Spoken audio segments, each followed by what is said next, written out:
Mesdames, Messieurs, bonsoir. Surtout, merci d'être des masses plurielles à nous retrouver sur cette place publique. Nous vous proposons à chacune des occasions une incursion dans les abysses les plus abjects de nos cités, là-bas où la misère dans sa forme la plus primitive sévit avec une extrême violence. Nous vous convions où la douleur est portée par les enfants innocents en bas âge. Nous vous convions à faire un tour dans des familles où la souffrance et le malheur ont réussi à créer une piste vers le chaos. Mesdames, Messieurs, regard social à cela et à cela. Regard social accorde un regard de faveur. Regard social essaye de tendre la main pour prolonger l'action sociétale et surtout l'action humanitaire. Nous en profitons pour convier ici, dans cette tribune, votre altruisme, votre humanisme. Nous invitons ici votre charité, votre magnanimité, afin bien sûr de créer cette chaîne de solidarité autour des actions nobles et vertueuses. Bonsoir à tous une fois de plus et bonne arrivée.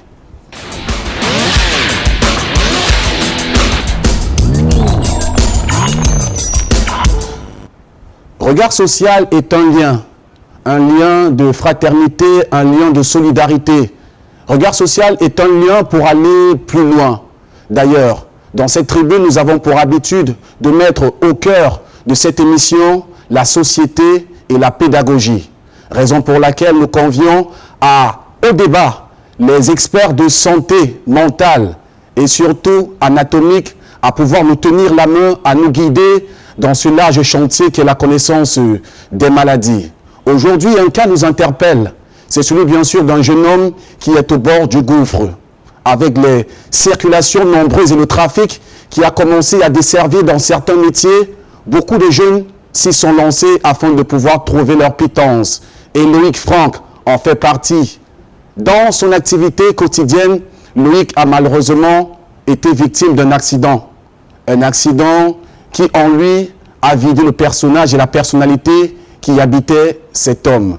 Loïc Franck est notre invité ce soir dans Regard social.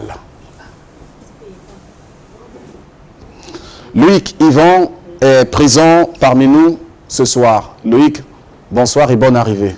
Bonsoir, merci. Ça va mieux ce soir? Ah, ça promet. Loïc, tu n'es pas seul, tu t'es fait accompagner de ta mère d'ailleurs qui est à ton chevet depuis ton arrivée sur Douala. Raconte-nous un tout petit peu comment est-ce que tu vis cette situation, cet handicap aujourd'hui qui t'empêche de vaquer à tes activités, surtout de pouvoir faire vivre ta famille. Bonsoir aux téléspectateurs de Regard social. Moi, c'est Loïc Yvan Durand. Depuis mon accident, je suis vraiment impuissant. Je ne parviens plus à rien faire. Je souffre dans la douleur. Et ma famille essaye de faire tout ce qu'ils peuvent pour que je puisse retrouver la santé. Mais nous avons essayé de toutes les façons. Ça n'avance pas. Donc c'est pourquoi je me suis retrouvé aussi aujourd'hui au plateau du Regard social. Aujourd'hui, tu es sur ce plateau, certainement en espérant trouver une piste de solution pour ton cas. Effectivement. Loïc, tu n'es pas seul, tu es avec ta maman d'ailleurs, je le disais en propos liminaire, qui t'accompagne depuis pas mal de temps dans cette souffrance, qui endure les peines et compatit d'ailleurs à ta douleur. Bonsoir madame. Bonsoir Je monsieur. vous prie de donner de la voix, bonsoir. Bonsoir, bonsoir. On sait que vous êtes chagriné par ce que traverse votre enfant. Quel est votre état d'âme en ce moment? Je suis même très affectée plus que lui-même. Mais il ne peut pas. Comme c'est lui qui a mal, peut-être, bon, lui s'est dit que même moi, parce que même mes activités, je me battais en faisant les beignets maïs que je vendais. Parce que moi, je suis à Niala. Depuis août. Est-ce que depuis, bien sûr, que cet accident est survenu, vous n'êtes plus allé mener vos activités de façon habituelle, comme vous le faisiez? Parce qu'il faut quitter Niala chaque après 2 jours pour m'occuper de lui. Et j'ai les petits-enfants, donc je ne peux plus vendre. On ne peut pas faire le marché aujourd'hui, demain vous n'êtes pas au marché, ça ne donne pas. Donc je suis concentrée plus sur son cas. Alors, quelles sont les conséquences directes que son cas a dans votre vie, puisque vous êtes en couple avec des plus petits en bas âge? Oui, il y a beaucoup de conséquences parce que surtout le plus petit, qui a 7 ans, le cours élémentaire, il y a des moments où je rentre même étant fatiguée, même les devoirs, je ne peux plus l'aider à faire les devoirs. Donc, le cours de votre vie a pris une autre direction. Oui, oui. Je vous comprends. Également, aux côtés de Loïc, depuis cet accident, c'est sa compagne, on dira ça ainsi. Bonsoir et bienvenue. Tu te présentes à nous, comment tu t'appelles? Bonsoir à tous les téléspectateurs. Moi, c'est Espérance Sophia Oku. Alors, tu es sa copine, vous vivez depuis combien de temps ensemble? Nous vivons ensemble, ça fait déjà 1 an. Un an, et comment vous viviez avant, bien sûr, son accident? Quelle était l'ambiance? Quelle était l'ambiance qui régnait au sein de votre couple, de votre famille? Avant son accident, malgré notre pauvreté, nous étions heureux, on s'amusait, on dialoguait ensemble, on se promenait ensemble. Mais depuis qu'il a eu cette situation, le sourire nous a quittés. Nous sommes dans les pleurs. Matin, midi, soir, nous avons déjà tout essayé. Nous ne trouvons pas de solution. Moi-même, je suis à dépasser avec ma situation que je suis enceinte. Après 7 mois. Même pas une seule visite. Je ne sais même pas comment l'enfant se porte. Vraiment dépassé.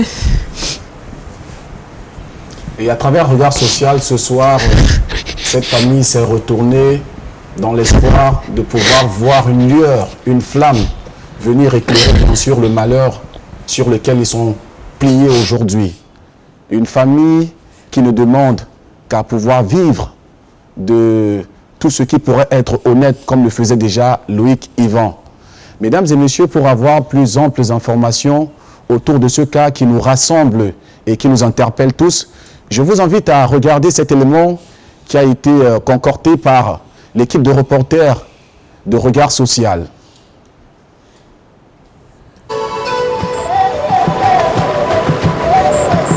L'exode rural est une réalité complexe que connaissent nos sociétés. Il renvoie au déplacement de la campagne vers la ville. Si pour d'aucuns, c'est une option pour bénéficier de meilleures conditions de vie, pour d'autres, bien minoritaires, c'est une condition pour sauver leur vie. Et c'est dans ce dernier registre que Loïc Franck, jeune homme à la fleur de l'âge, souscrit.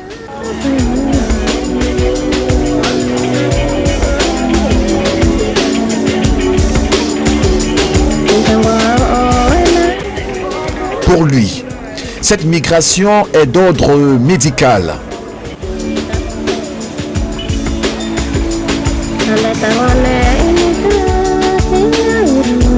Son histoire l'a emmené jusqu'ici, à Bépanda Omnisport dans le 3e arrondissement de Douala, auprès de sa grand-mère où il est venu crier au secours.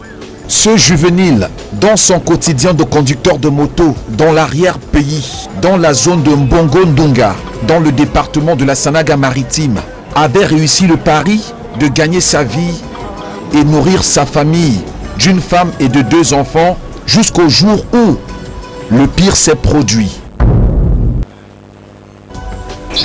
C'était le 31 juillet 2021. Au village Mbongo-Ndunga 2, je réside. Je suis un mototaximan de là-bas. J'ai pour habitude le samedi de transporter un client que je vais déposer le samedi et je récupère le dimanche. Donc sur la route, presque arrivé déjà à bord de ma moto, tout à coup, une réaction comme si mes yeux s'étaient fermés. Donc comme si le sommeil m'avait emporté. Et le client que j'avais derrière, c'est lui qui me tapote que mais mon petit, tu es en train de nous amener en brousse. J'ai su sauter. En ouvrant les yeux, j'ai constaté effectivement qu'on allait vers la rigole. Le temps de redresser la moto, puisque la route est couverte de gravier. La roue avant a glissé et nous sommes tombés avec la moto. Pendant que nous sommes tombés avec la moto, j'ai voulu me relever brusquement, je n'ai pas ressenti mon pied. Lui s'est levé. Quand je lui ai dit que grand, j'ai commencé à crier. Grand frère, ça ne va pas. Quand elle est venue toucher mon pied, j'ai crié. J'ai dit que non, le pied là, je ne ressens pas. Il y avait certaines personnes qui sortaient, puisque là-bas, en Bongo, nous sommes entourés de l'EVA et de la Palmeraie, dans la Soukapane. Il y avait dans les ouvriers qui sortaient du travail, qui aussi sont venus pour essayer d'aider. J'ai ressenti, on m'a porté, mais ce n'était pas facile, puisqu'il pleuvait, il fallait qu'on me mette au hangar de transport. Le personnel venait souvent récupérer les ouvriers. C'est comme ça qu'on a essayé de me mettre sur la moto pour me ramener au village d'où je suis. Ce n'était pas possible. On a dû appeler un frère qui avait une voiture qui est venu me chercher.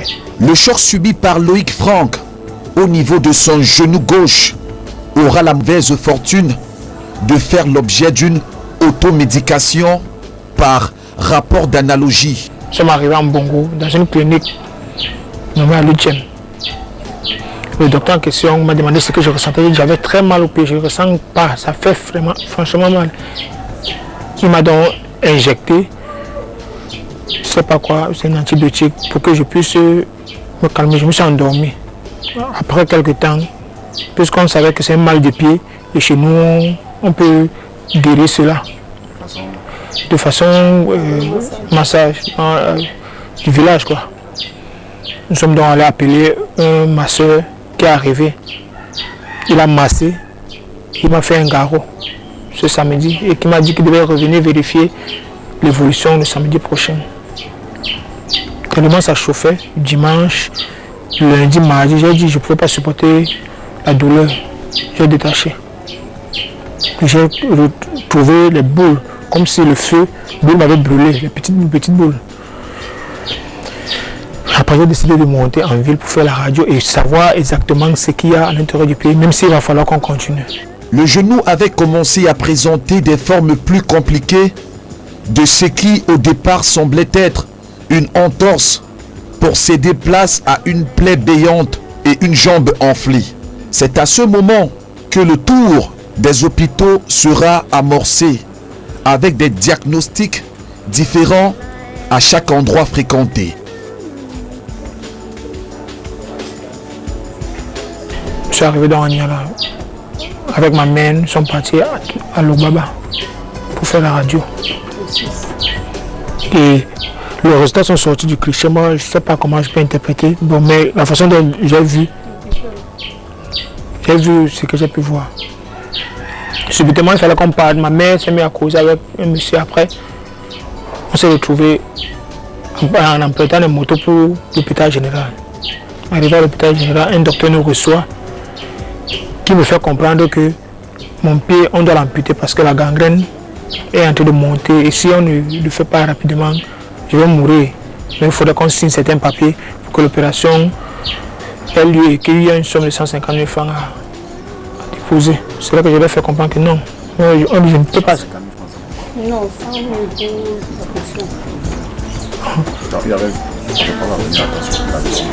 Oui, pour la caution. La caution pour qu'on puisse me prendre en charge. Moi j'ai dit que non, je ne peux pas accepter qu'on ampute mon pied. Je ne peux pas accepter. On va me couper le pied. Comment je suis si jeune, j'ai une responsabilité derrière. Si on me coupe le pied maintenant, je vais faire comment? Je vais laisser les enfants, que ma femme est enceinte.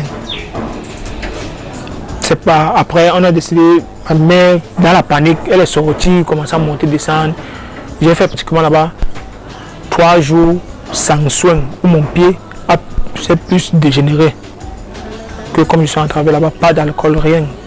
Avant que je ne sortais de là, le deuxième jour, la douleur était intense puisqu'on ne prenait pas soin de moi. J'ai donc demandé à ma femme de me soutenir pour que j'essaie de sortir hors de la chambre d'où j'étais, la chambre à coucher d'où j'étais. Je me suis mis à travers du couloir que personne ne monte, personne ne descend avec la douleur que j'ai ici. C'est là qu'une infirmière s'est rapprochée de moi et m'a proposé son aide en me disant qu'elle ne peut rien faire, mais si j'ai de l'argent, elle peut faire quelque chose. Elle m'a demandé s'il y avait 11 000 francs. Je lui ai remis les 11 000 francs pour qu'elle me trouve les antibiotiques. J'ai remis les 11 000 francs à ma femme. Et c'était dans la nuit. Elle m'a mené à la caisse, je ne sais pas de quel côté. 11 000 francs, c'est pourquoi? Quel Les antibiotiques. Les antibiotiques pour permettre quoi? Pour permettre de calmer la douleur, que je puisse dormir parce que je ne dormais pas. J'avais tellement mal. son boîtier. Elle est revenue avec 2 boîtes. Elle m'a injecté une, elle a gardé l'autre quand elle devait le faire le matin. Je me suis endormi jusqu'au matin. Et le matin, pourquoi m'injecter la deuxième boîte? C'était toujours le même scénario. Les douleurs ont commencé, j'appelle, quand quelqu'un s'il vous plaît, injectez-moi, personne. Il a fallu que je refasse la même chose, ressortir au couloir pour qu'on puisse venir injecter. Jusqu'au moment où ma famille a essayé de trouver l'argent. Nous sommes sortis de là.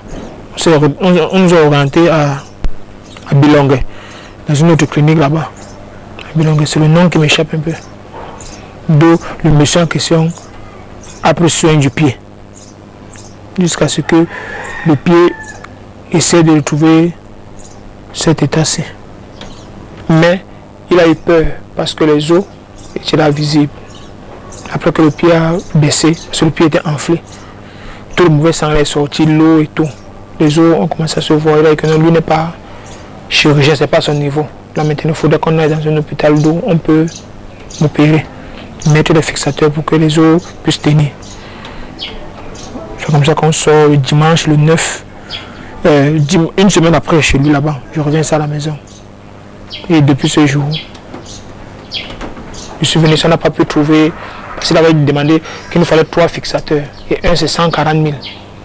Il fallait 3. C'est pourquoi jusqu'aujourd'hui je suis là, on n'a pas pu trouver les moyens pour mon opération. Pourquoi je suis ici à la maison. Dans ce combat contre la maladie qui pourrait lui coûter la vie, Loïc Franc est accompagné de sa fidèle compagne, enceinte, sa mère, sa tante et sa grand-mère qui ploient sous le poids de la misère. Faute de moyens, Loïc se retrouvera à la maison familiale, pris en charge par les siens. Fais lire sur ta face, de mes lèvres un pur renvoi. Oh oui, j'ai péché contre ta loi, et mes crimes et mes fautes éternelles, je peux les effacer, Seigneur. Purifie mon cœur, sanctifie ma vie, ô Saint d'Israël, je te le prie. Purifie mon cœur, sanctifie ma vie, ô Saint d'Israël, je te le prie.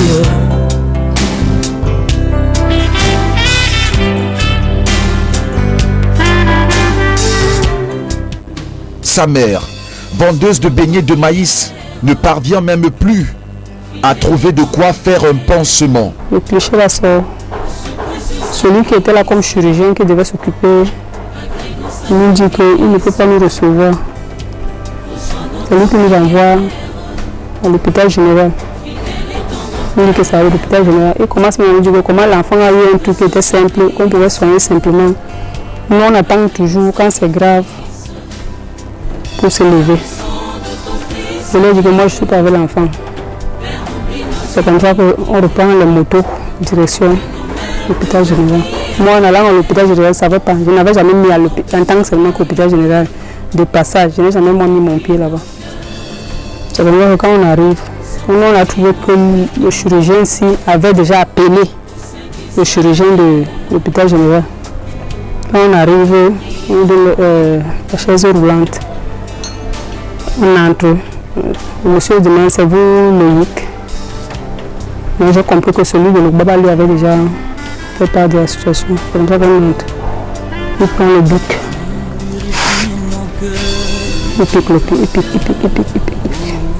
Il sentait. Il dit, je ressens un peu ici là.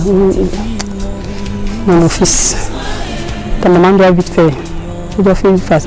Le pied c'est déjà pourri. Il faut seulement amputer. Et on va amputer jusqu'au niveau d'ici. Et là, il dit quoi? Amputer le pied de qui? Il ampute le pied que j'ai quel âge? Je demande que monsieur, essayez même d'abord. Et quand ça va vous dépasser, c'est là où. Mais après, nous sommes arrivés, le pied avait même encore la boue partout. On n'a même pas essuyé, rien. Je vous dis seulement que vous allez amputer le pied. Parce que amputer le pied même. Moi, j'ai appris que même pour amputer le pied, il faut dépenser de l'argent. On n'ampute pas le pied pour rien. Parce que si je ne peux pas soigner son pied, c'est l'argent pour amputer que j'aurai. Je dis que c'est la seule solution parce que la gangrène est en train de monter.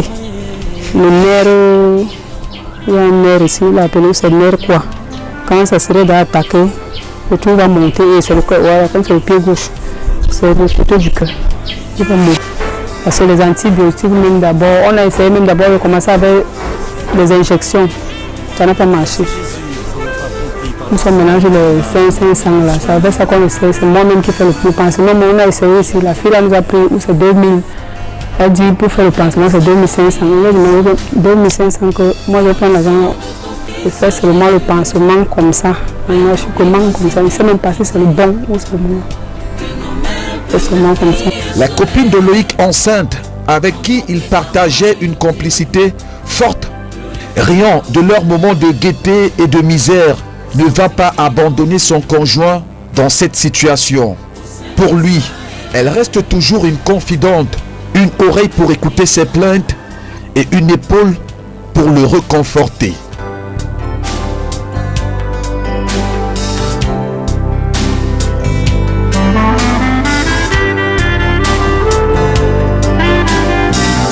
Purifie nos cœurs.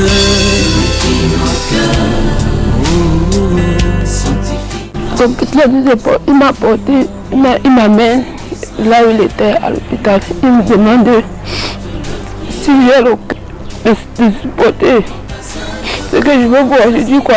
Il dit que si tu as seulement le cœur, il ne veut pas me dire parce que je suis enceinte. Je vois comment nous sommes en train d'entrer vers l'hôpital. Je vois la moto de mon mari garée. On entre à l'hôpital et je vais accoucher sur le lit. Pied enflé, t'as déjà cassé. Comment ça peut dire que... Mais pourquoi qu'est-ce qui s'est passé? Que ton pied est devenu comme ça. Il ne parlait pas. Il pleurait seulement. Il pleurait.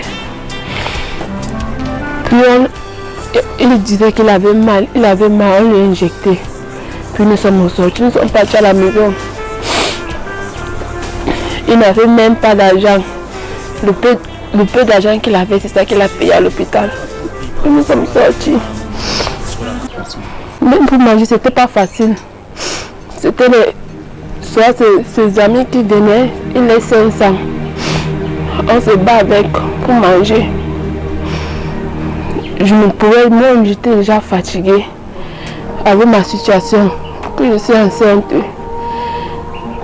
Il veut pisser, c'est moi qui le porte, qui l'amène pour aller se mettre à l'aise. Tout, il fait tout sur place, tout.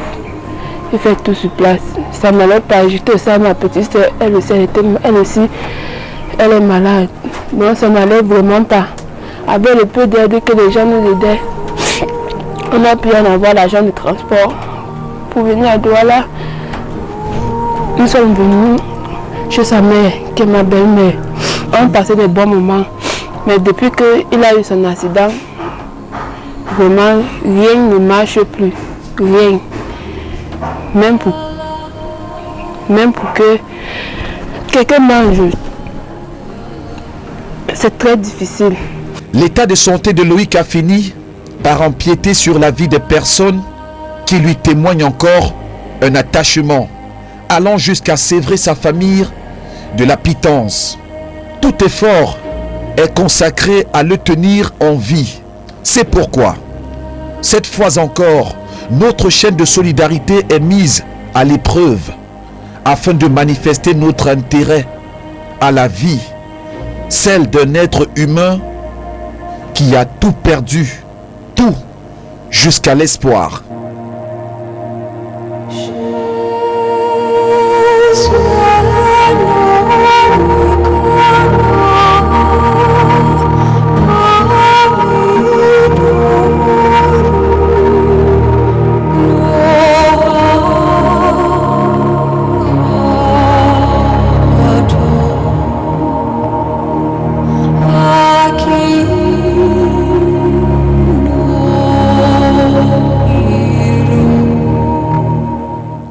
Bahola ule ni yami akuna ni bagbe ni le mabem lana leola Bon, Gwebeme, Anagrete, Aola Momira Bemana, you go with them in your pet or Yarana, can you go baby menere, you got them.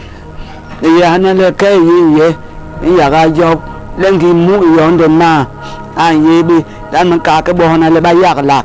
Il est regroupé Mia et Pe, Mou Atabi. Avec ma moto, j'essaie de m'en sortir et de prendre soin de ma petite famille, malgré qu'à des moments aussi c'était pas facile. Donc maintenant j'ai une fille qui devait aller à l'école, elle n'a pas pu partir à l'école cette année. Puisque le peu d'argent qu'il y avait, les petites économies qu'on avait, on essaie d'investir pour que je puisse retrouver la santé.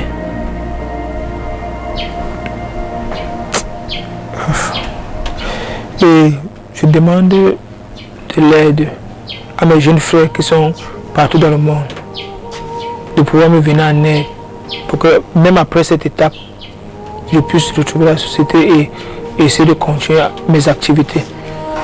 Je demande à tous les hommes de bonne volonté, du monde entier, Oui, Baba. de me venir en aide. Ouais. Pour les enfants, là déjà, je ne sais même pas. Je vais essayer à mon niveau. Ça va marcher, ma famille et moi. Ils sont derrière les antibiotiques, tout.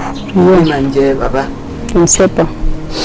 Je demande aux hommes de bonne volonté de me venir en aide, qui retrouvent la santé, qui s'occupent de sa famille.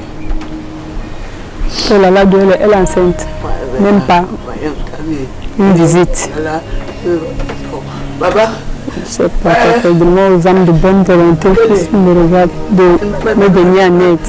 Nous demandons aux hommes de bonne volonté, à nos frères du monde entier, à nos soeurs et à nos pères et à nos mères, de nous venir en aide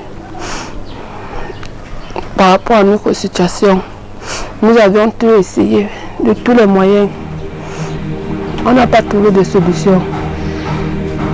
Notre seul espoir, On est allé. Cameroun, il y a ça. Énormément. Il veut pas que me manque. Il veut pas que me manque. Il a une belle. Il veut pas que me manque. Il y a zone. Il y a ça. Le bon mot de Cameroun. La main. Il a lié qu'à l'homme.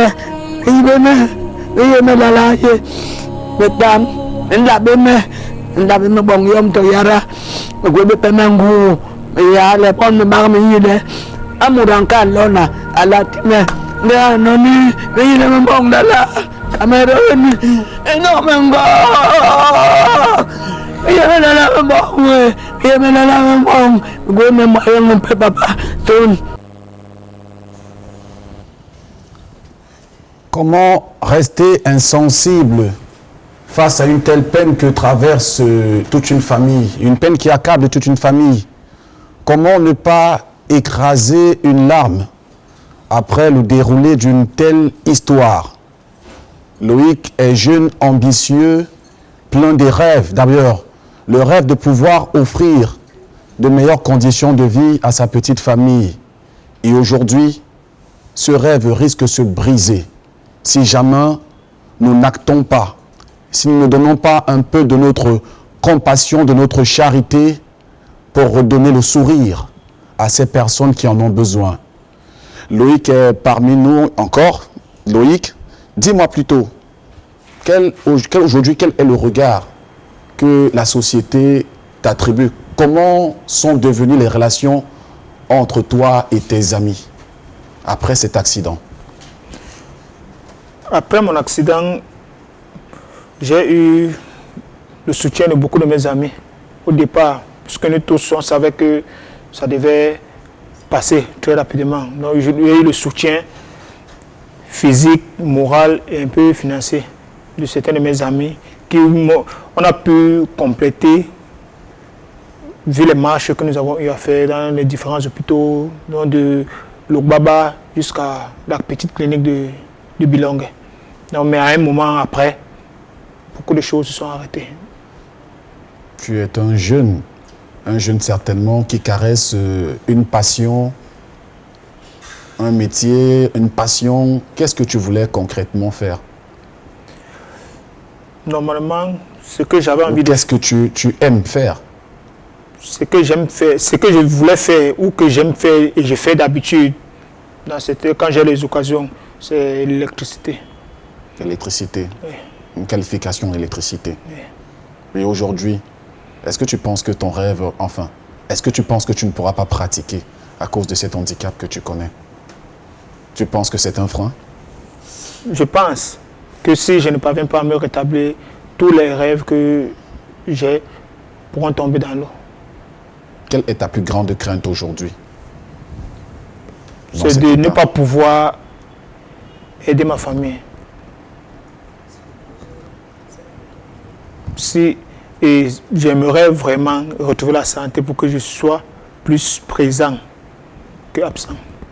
Alors, vous êtes la maman de Loïc. Dites-nous, qu'est-ce que vous attendez concrètement de notre chaîne de solidarité? Vous savez, nous sommes une sorte de famille qui répond aux besoins des indigents. Nous sommes carrément un réseau où nous essayons d'apporter de la lueur, de l'espoir, du sourire, essayer de tendre la main, de coups de main aux personnes qui en ont besoin. Qu'est-ce que vous attendez concrètement de ces téléspectateurs comptés en des millions qui nous regardent? Si je suis aussi aujourd'hui à Regard Social, c'est pour demander de l'aide à tous les spectateurs du monde entier pour que Loïc retrouve la santé. Nous avons essayé depuis le 6, il est arrivé le 6 août à Douala. Depuis, on essaye de monter, on descend. Bon, malgré que le pied a baissé, mais Il se présentait comment le pied? il était très enflé, très enflé même, quand il est arrivé. Bon, après le passage de l'Obaba, hôpital général, quand nous sommes allés à l'Orumanyangi, bloc 6, là-bas chez le... Je ne sais pas si c'est un médecin ou c'est un docteur. Avec les antibiotiques et tout ce qu'il faisait. Dimanche à dimanche, on sortait de là-bas. Le pied avait déjà repris la forme que vous voyez. C'est quand d'où il y avait d'où il y a eu les blessures là, c'est quand les os là sont sortis. C'est là où il a dit qu'il ne pouvait plus, que comme il n'est pas chirurgien, il ne peut plus s'occuper. Lui, il peut. Il nous a parlé de la Quintini. Il avait dit qu'il a des collègues là-bas. Si on a l'argent, il nous accompagne.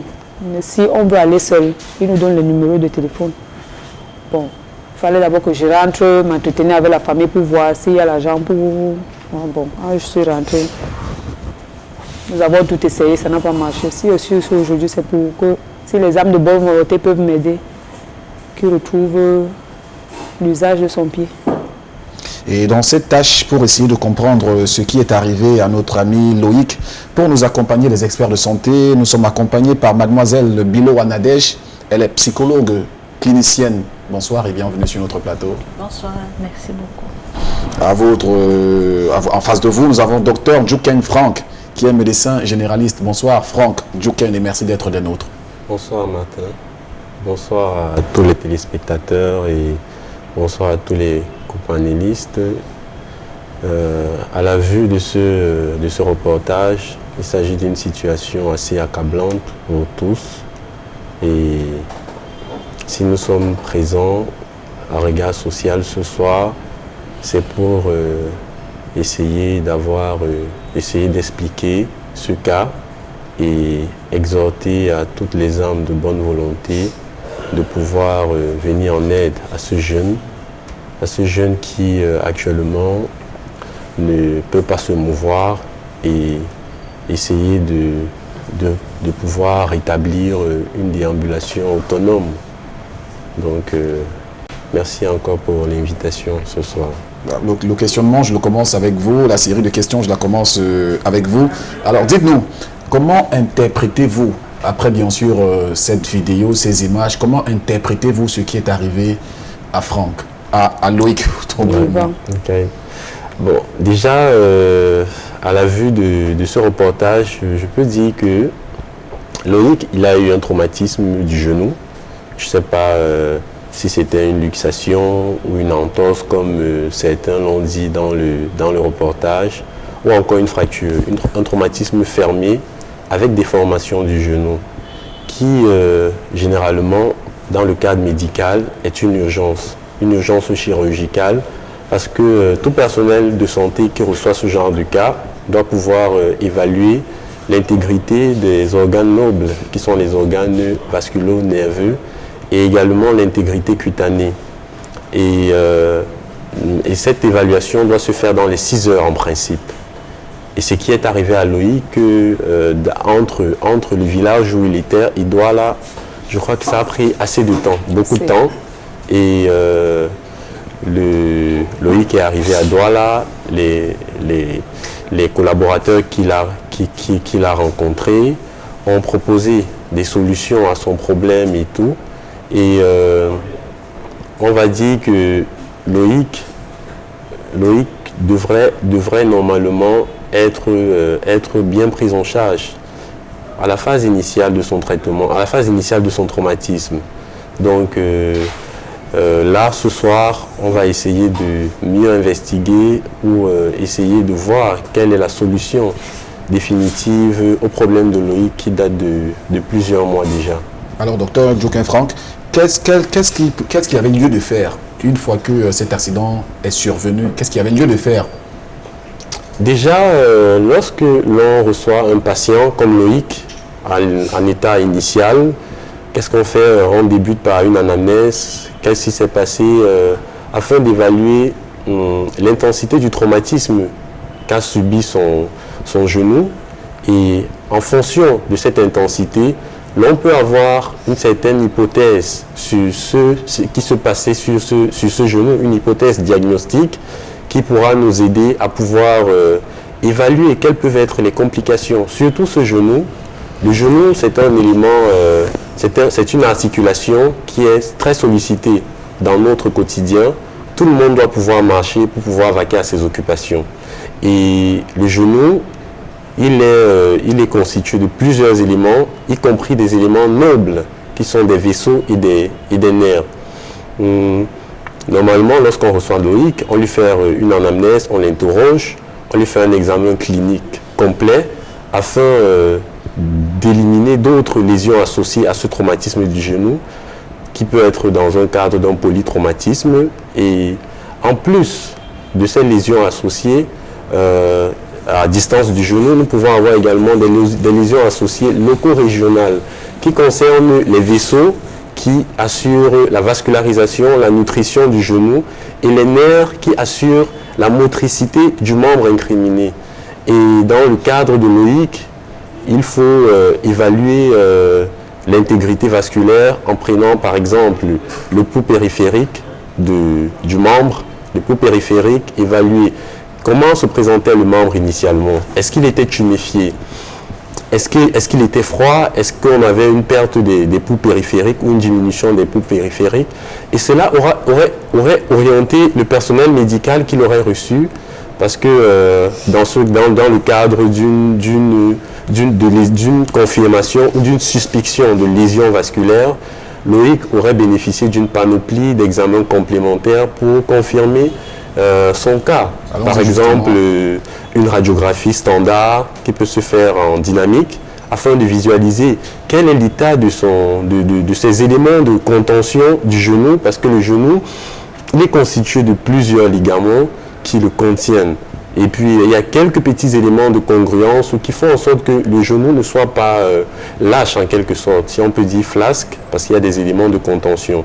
Et puis, à côté de ces éléments de contention, vous avez des vaisseaux, vous avez des nerfs qui peuvent être lésés lors d'un déplacement ou d'une translation brutale de l'articulation. Et lors de ces déplacements, il peut y avoir des séquelles qui font suite à une absence de vascularisation du membre en aval. Du coup, Loïc, en plus de cette radiographie standard, aurait bénéficié d'une évaluation, d'une imagerie afin d'évaluer l'intégrité du circuit vasculaire du membre.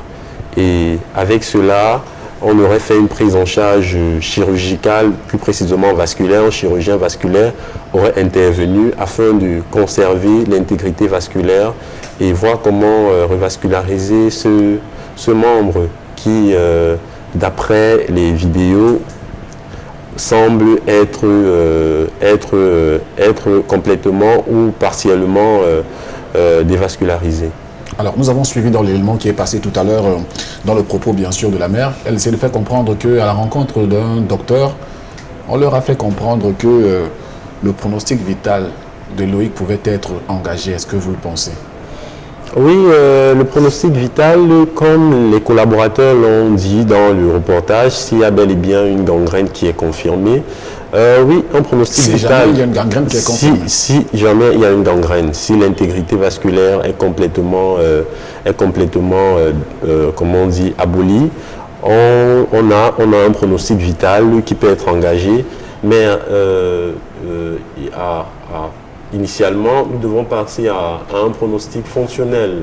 Loïc a besoin de recouvrir à ses mouvements de son membre et pour cela, il faudrait essayer de faire une investigation un peu plus approfondie pour pouvoir confirmer si l'intégrité est conservée ou pas au niveau vasculaire. Alors, quelles sont les difficultés que l'on rencontre très souvent dans ce genre de zone, dans l'arrière-pays, oui, dans les prises en charge des patients? Bon, déjà, dans ce genre de cas, spécifiquement. Oui, déjà, dans ce genre de cas, les difficultés que l'on rencontre dans l'arrière-pays, c'est un plateau technique qui n'est pas adéquat pour la prise en charge de ce genre de cas. Et nous exhortons à ceux qui reçoivent ce genre de cas d'essayer de voir comment ils peuvent référer dans les temps. Ils peuvent référer dans les temps si déjà ils font un très bon examen physique et puis associé à une très bonne anamnèse.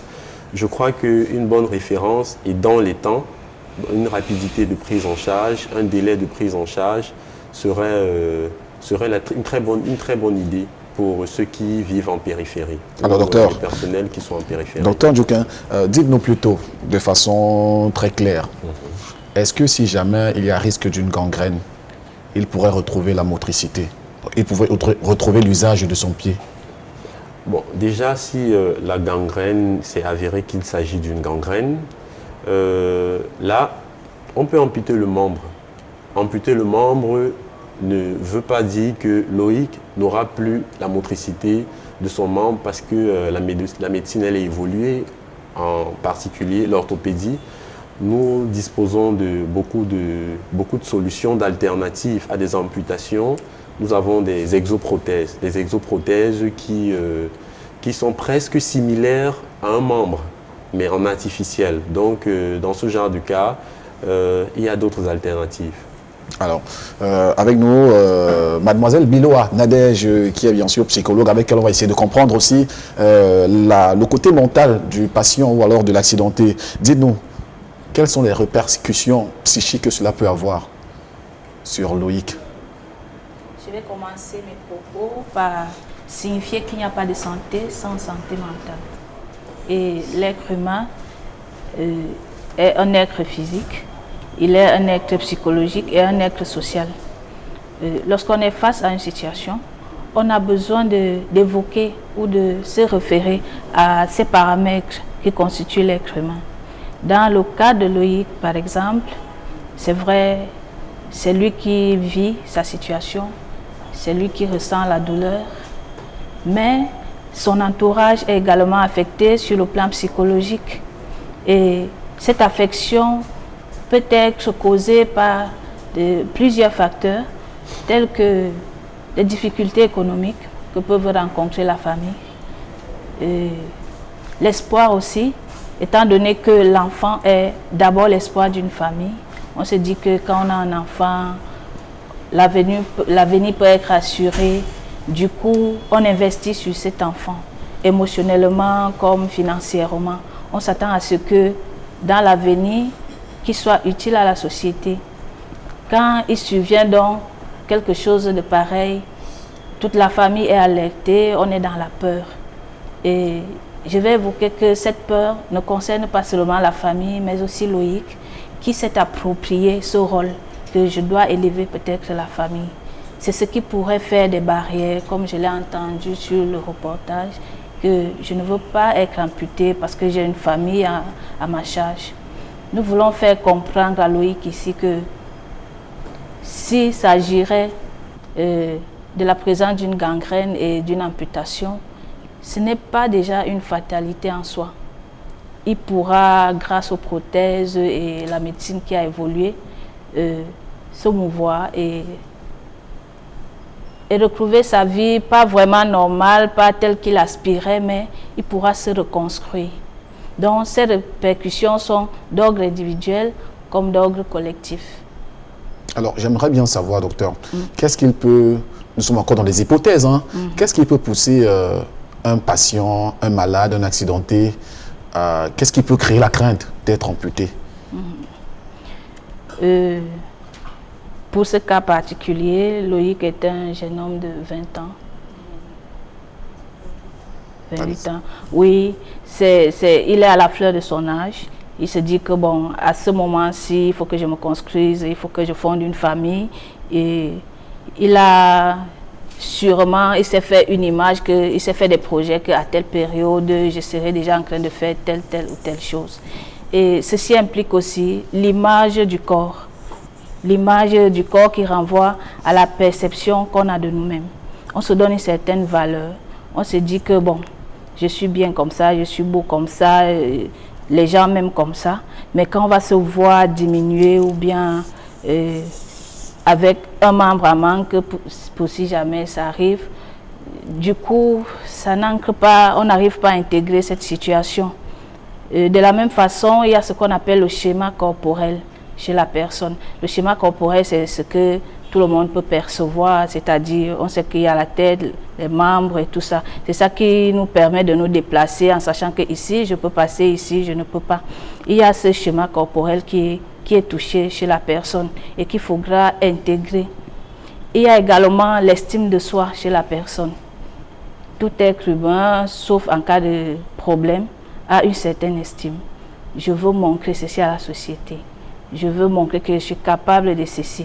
Alors, face à une situation qui risque d'entraîner une perte d'un membre ou bien nous handicaper, du coup, cette estime de soi est brisée. On se dit que sans notre membre en forme, on ne peut plus rien. Mais moi, je dis à Loïc et à sa famille qu'il y a de l'espoir. Le pire n'est pas arrivé et c'est le plus important.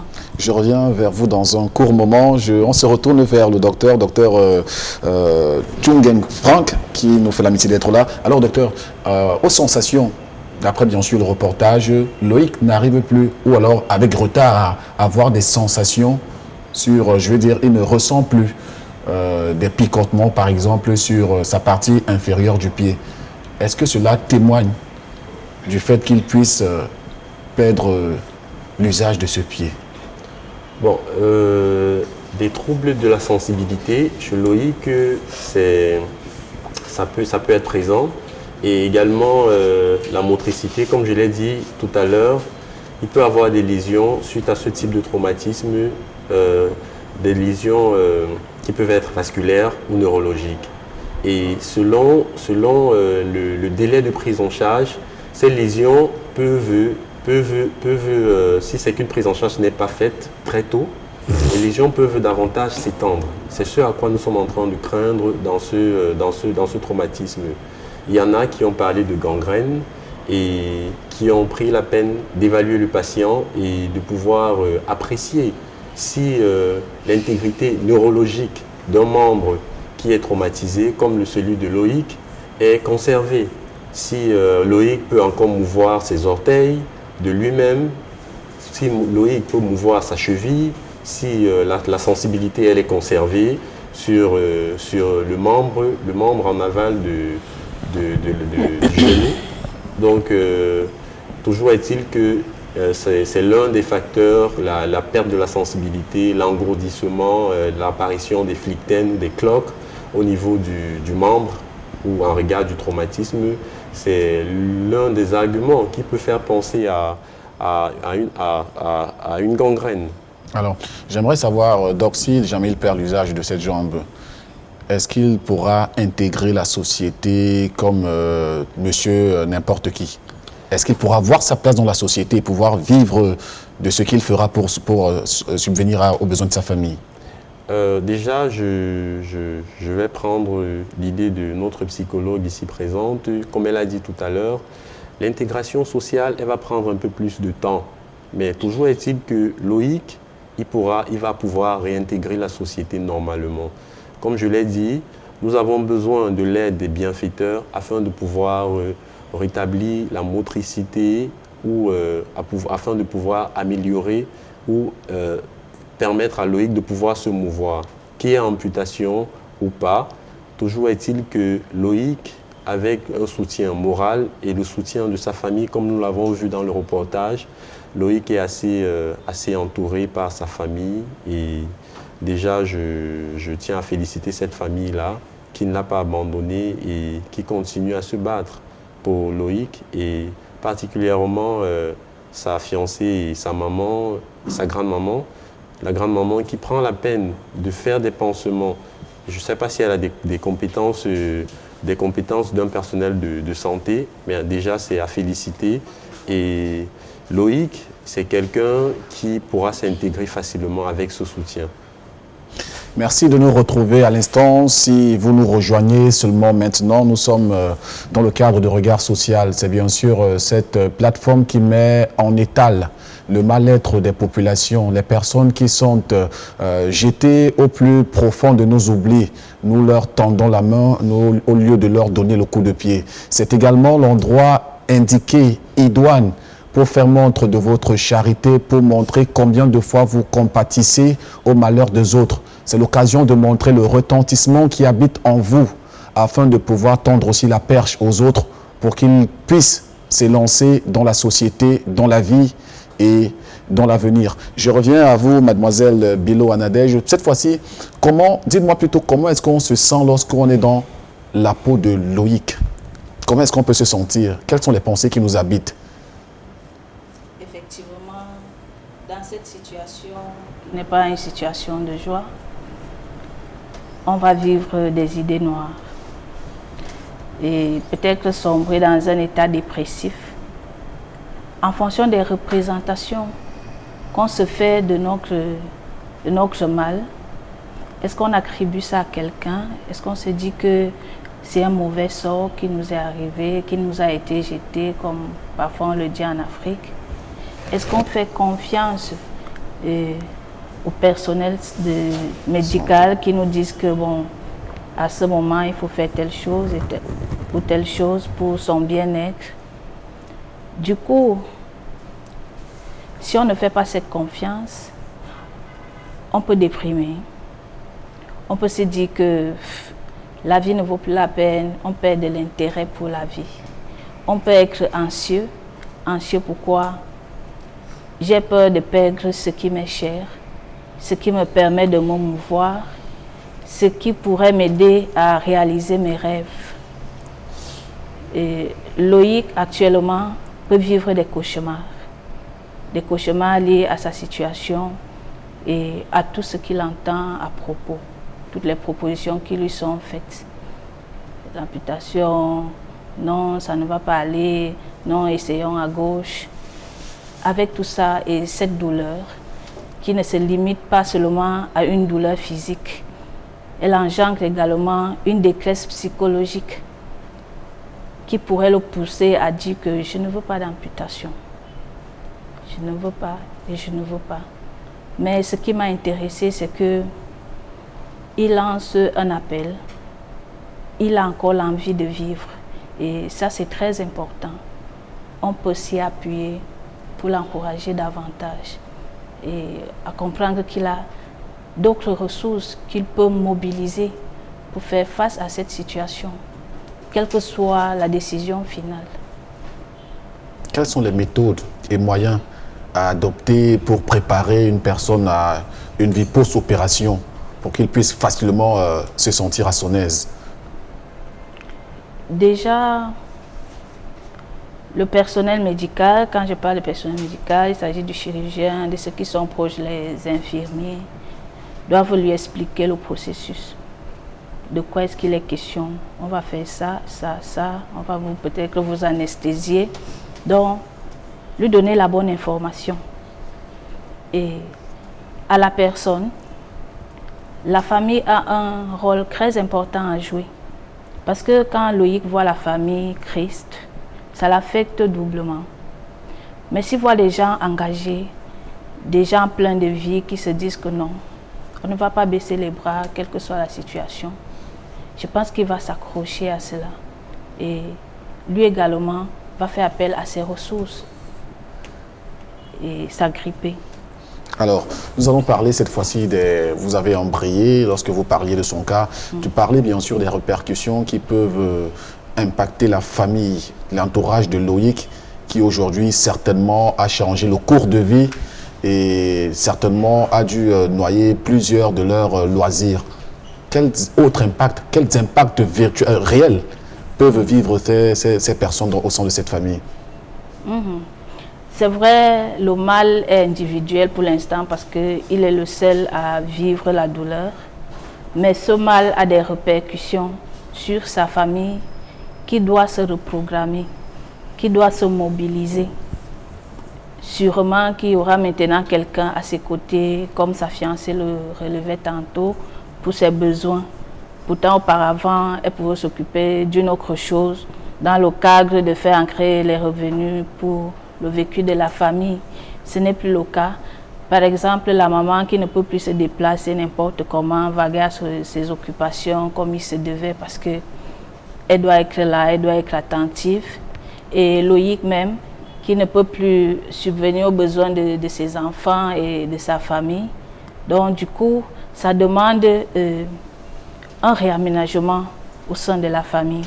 Chacun doit revoir son rôle, sa place, qu'est-ce qu'il peut apporter pour concourir à son bien-être et à l'équilibre de la famille. Ça veut dire qu'il est recommandé aujourd'hui à la famille d'avoir l'approche, en fait, de côtoyer un psychologue pour leur santé, pour la santé mentale, si je comprends bien votre propos. C'est important parce que c'est vrai, la famille africaine est très grande, on peut compter sur les oncles, mais à un moment, peut-être ils vont baisser les bras. Ils vont baisser les bras et se dire que vraiment ce cas est laisser la maman toute seule. Et ça sera épuisant, même pour sa fiancée qui est enceinte. Ça sera épuisant pour elle de faire ci toute seule, de faire ça. Et émotionnellement, elle est touchée parce qu'elle s'est fait un rêve avec son fiancé. Elle s'est fait des projections. Et il s'arrive que ça bloque un peu à cause de ce qui arrive. Donc c'est important de faire une préparation au cas où il y aura une opération. Il faut une préparation pré-opératoire et post-opératoire. Donc une préparation et un accompagnement de Loïc et de sa famille.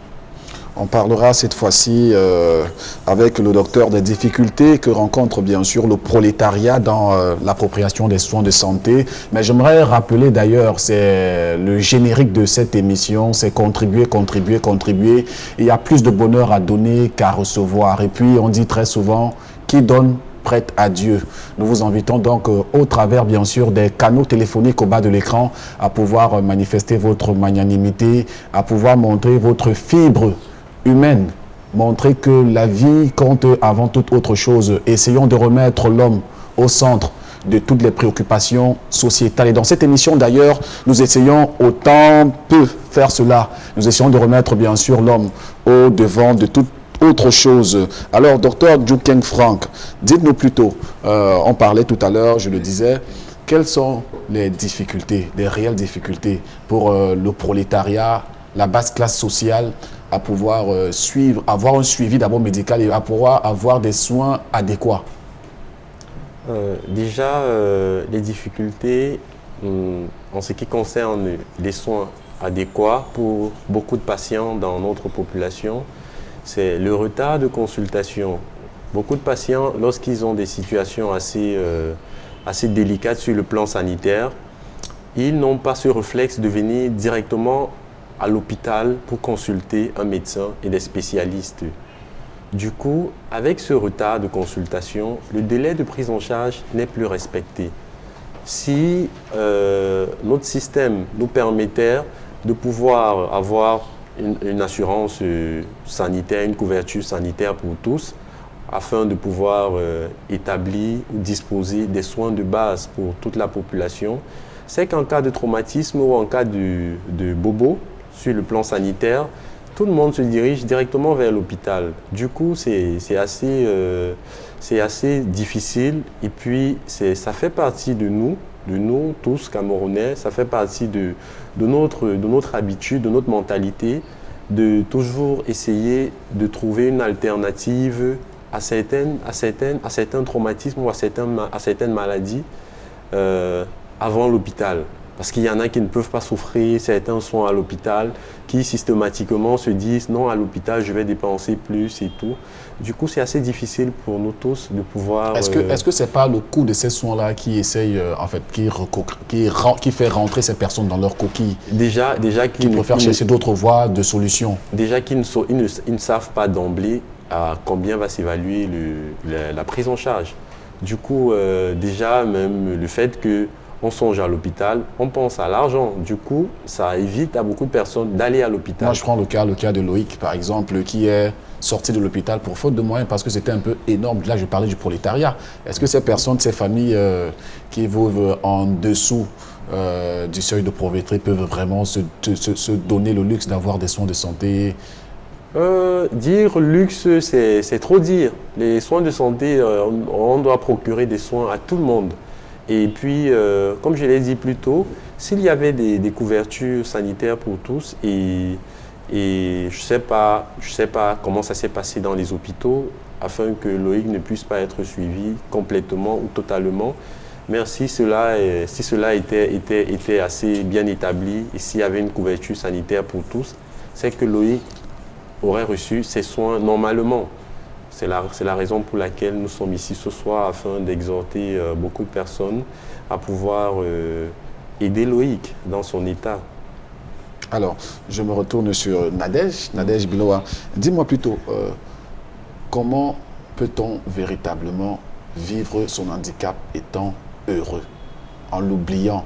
Est-ce que, pour le cas de Loïc, est-ce que dans l'avenir, il ne pourra pas avoir des répercussions du genre, des scènes qui pourront pousser Loïc à se replier sur lui, à remettre en question la raison pour laquelle il a accepté cette option?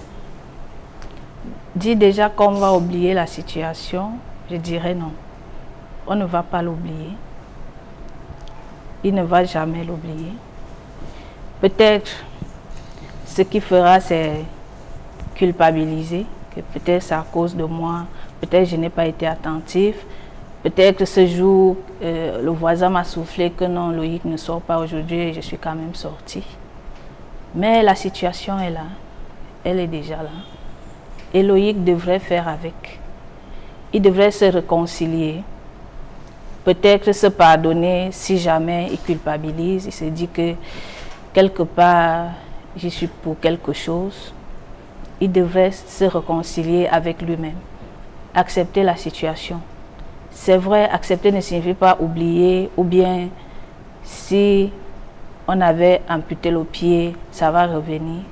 Mais il va découvrir en lui d'autres potentiels, d'autres capacités qui pourront l'aider à vivre normalement. C'est vrai, il ne pourra plus mener ses activités exactement comme il a prévu. Mais on ne sait jamais. Il devra s'adapter à la situation. Loïc, toi qui es la victime, toi qui es la principale substance de ces échanges, es-tu prêt à accepter une telle décision? Qu'est-ce qui te fait craindre? Puisque tu te confies à nous dans ce reportage, dans ton témoignage, tu disais pour toi, il n'est pas possible de perdre qu'on t'ampute. Oui, merci une fois de plus. Je crois que un être humain, au départ, qui a pu utiliser ses membres, et que c'est vrai par accident, se retrouve à ne plus avoir un membre. Ce n'est pas facile à gérer. Et pour moi, excusez-moi de le dire, mais je préfère encore mourir que d'être moins un membre, parce que je pense qu'en n'ayant pas un membre, je ne serai plus utile pour personne. Est-ce qu'autour de toi, tu n'as pas des expériences des personnes qui sont unijambistes, extropiées, qui mènent quand même une vie sociale, enfin du moins paisible? Est-ce que tu n'as pas ce genre dans tes alentours qui font une activité quand même et qui vivent une vie normale avec la famille et les enfants? Pourquoi tu en as? J'ai ce genre de personnes dans mes alentours. Et pourquoi ne pas s'en inspirer? Je ne sais pas comment ils arrivent à vivre cet handicap. Mais les expériences de ces personnes que j'ai autour de moi ne sont pas privées de leurs membres. C'est-à-dire? C'est-à-dire, peut-être qu'il a eu un accident, mais le membre n'est pas totalement handicapé. Donc, on peut dire qu'il boite, il a eu une malformation, quoi. Parce que nous vivons avec un oncle, je peux dire un oncle, qui fait la pêche, qui est infime et qui se défend aussi parfois de la musique. C'est un artiste aussi, qui n'est pas quand même très connu. Il est infime, il fait la pêche, mais il n'est pas né comme ça. Donc, il a eu cet handicap. Là, c'est notre cas par rapport au mien. Parce que la première option, quand je suis arrivé, c'est qu'on a dit qu'il fallait qu'on coupe mon pied. Et c'était jusqu'au niveau de la cuisse. Avec toute cette douleur intense que tu ressens, avec tout ce que tu vis comme traumatisme, ne penses-tu pas que si cette piste est exploitée, tu la feras? Tu iras vers cette piste de solution, de sortie de cette maladie? Est-ce que tu serais prêt à laisser ta famille parce que tu ne retrouves plus ta structure anatomique? Je ne souhaite pas que morphologique. Je ne souhaite pas que cela arrive, mais là, je n'aurai pas le choix. Je serai obligé de garder ma vie, même si je n'aurai plus l'usage de mon pied. Et pour garder cette vie, Loïc a besoin de vous, de vos contributions plus que jamais. Il est temps d'agir, il est temps de manifester véritablement l'amour pour l'être humain, l'amour agape, mettre l'homme au centre de tout ce que nous faisons, donner une vie, oxygéner les espoirs. C'est aussi ça, regard social. N'hésitez pas à donner votre contribution, quel que soit ce que vous pourrez apporter. Votre modique contribution va concourir à pouvoir redonner du bonheur au sein de cette famille qui d'ailleurs l'a perdu depuis le 21 juillet, si je ne me trompe, jusqu'à aujourd'hui. La famille peine à pouvoir trouver de quoi manger, à pouvoir faire les pansements pour Loïc, encore plus pour pouvoir lui permettre d'avoir des soins de santé. Le pied de Loïc est en train de prendre des gravités inexprimables et vraiment il est temps de réagir. Cette réaction partira de vous, cette réaction partira de votre charité, de votre bonté et surtout de ce que vous gardez en vous comme humanisme. Avec vous, Nadège Biloa, dites-nous plutôt des cas de ce genre. Vous en avez rencontré certainement. Quelles sont les méthodes par lesquelles vous passez pour rétablir la santé mentale chez ce genre de patient? Rétablir ou aider le patient à faire face à la situation consiste ici pour nous à l'aider à identifier ce qu'il a de précieux à part son jambe, ce qu'il a de qualité et renforcer ses ressources chez lui. Renforcer et lui montrer que ce n'est pas une fatalité. Et ce que nous faisons aussi pour des cas pareils, il est nécessaire d'avoir un groupe de parole si jamais il est amputé, d'avoir un groupe de parole où il sera avec des personnes qui ont plus ou moins les mêmes difficultés que lui. En échangeant, ils vont trouver qu'il y a certains qui ont déjà intégré leur handicap et pourront s'en inspirer pour faire face aux leurs. Est-ce que le regard d'autrui ne joue pas aussi de l'influence sur ce que ressent Loïc aujourd'hui? Ça ne pourra pas manquer la stigmatisation. C'est vrai, nous avons des amis qui vont compatir. Peut-être aussi nous aurons des ennemis qui vont se moquer. Nous aurons aussi des gens qui vont nous regarder plutôt avec pitié. Et ça blesse souvent ces personnes qui ont une difficulté. Plutôt que de les regarder comme dépourvus ou bien avec pitié, il serait mieux de les féliciter pour ce qu'ils font déjà de bien, malgré leur situation. Et qu'est-ce qu'il faut lui recommander pour s'accommoder à sa prochaine vie? Est-ce qu'il faut aller vers les autres? Qu'est-ce qu'il faut lui recommander à Loïc? Il ira forcément vers les autres parce que l'isolement va de plus en plus engendrer des idées noires chez lui, le repli, la baisse de l'estime de soi. Donc il devra faire face et comprendre que sa situation n'est pas fatale, il n'a pas perdu, il n'a pas tout perdu et qu'il est encore utile pour la société. Ok. Docteur Franck Djoukeng, nous sommes toujours avec vous. Dites-nous plutôt, dans ce genre de cas, vous en avez connu certainement de plus graves cas de plus graves cas que celui-ci, celui de Loïc. Oui, des plus graves, oui, on en a connu, mais des cas comme celui de Loïc, on en a également rencontré. Vous en avez connu plus graves que ça? Oui. Et les pistes de sortie, c'était lesquelles? Bon, déjà,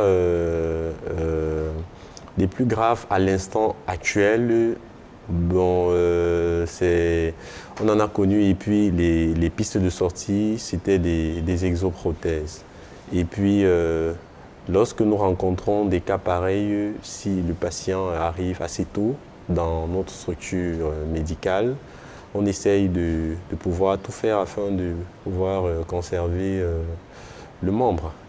Alors, il y avait une autre solution qui a été proposée dans un hôpital, oui, que Loïc a eu à visiter, c'était de l'insérer des fers. Voilà. Ouais. Est-ce que c'est possible qu'avec ces fers, il puisse utiliser sa jambe? Est-ce que c'est le bon diagnostic là? Bon, déjà, insérer des fers, c'est pas ça qui est la solution définitive. Des stabilisateurs de l'articulation, c'est pas ça la solution définitive.